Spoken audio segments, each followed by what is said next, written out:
হাতুড়ির নরবরে আঘাতে খোয়া ভাঙছেন ষাটোর্ধ্ব বৃদ্ধা সেলিনা বেগম। আর এই খোয়া ভাঙার অর্থেই জোটে তার অন্ন। একদিন খোয়া না ভাঙলে জোটে না ভাত, মেলে না কারো সহানুভূতিও। ফলে জীবনের শেষ প্রান্তে এসে আহাজারির শেষ নেই এই বৃদ্ধার। খোয়া আমি খোবা টোবা ভাঙি করি মিলি চলি কোনো মতন, কি করব এখন, করা তো কোনো বুদ্ধি নাই।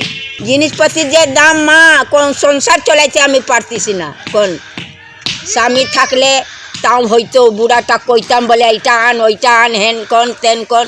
ওই জুম্মার মজ্জান ছিল, ওই মজ্জানি ছিল, বুঝছেন। তা আল্লাহ আমাকে রাখছে দুনিয়াতে, ওকে তুলি নিছে, তো কী করবেন এখন। মত তো বারহাক আছে বাবা, যাকে আল্লাহ ফারিস্তা চাপবে তাক তো যাবারে লাগবে, হয়েছে না। তাই যে রংপুর নগরীর রবার্টসনগঞ্জ এলাকায় গাছের নিচে বসে প্রতিদিন ইট ভাঙেন তিনি। ছেলে থাকলেও অসচ্ছল হওয়ায় নিজের ভার বহন করতে হয় নিজেকেই। জীবিকার তাগিদ যেন হার মানিয়েছে তার বয়সের ভার। 20 বছর পর স্বামী নাই, তখন ছেলেটা ছোট, ছেলেটা জোয়ান হয়েছে, ঢাকা গেল, ওইখানে কাজকাম করলো, করি টরি আবার আসলো। আমি ডাকলাম, আয় তোকে বিয়া শাদি করি দিয়া ভাই, আমার খরচটা আমি আদায় করে দেই। এইটা তো করতে পারবি না, মা মারা গেছে, আমার কোনো গজিমজি করি যায় না, বলতে তো পারবে না। চারপাশে আসলো, ওকে দেখে শুনি মেয়ে বিয়া দিলাম, ওই 2 নম্বরে বিয়া টিয়া দিয়ে এখন করি মিলি সংসার করি খাইতেছে।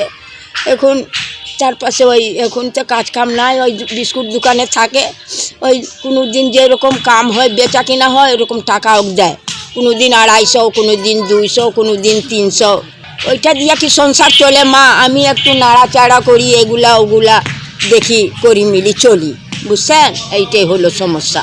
নগরীর 3 নং বিহারি ক্যাম্পের ঝুপড়ি একটি ঘরে সেলিনার বসবাস। নিজস্ব আশ্রয় না থাকায় রাত কাটে ঝুপড়ি ঘরেই। নিজের ভাগ্যটাও তার ভাঙা ইটের ইতিহাসের মতোই। ফলে জীবনের প্রতি আর কোনো আক্ষেপ নেই সেলিনার।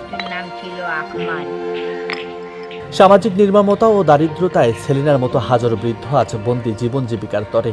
অথচ তাদের জন্য থাকার কথা ছিল শ্রেষ্ঠ অবস্থান, কিন্তু নিয়তি তাদের দাঁড় করিয়েছে সংগ্রামের পথে। তবে সমাজের সুদৃষ্টি বদলে দিতে পারে সেলিনাদের জীবন, দিতে পারে তাদের প্রাপ্য শ্রেষ্ঠ স্থান। নাম আছে সেলিনা।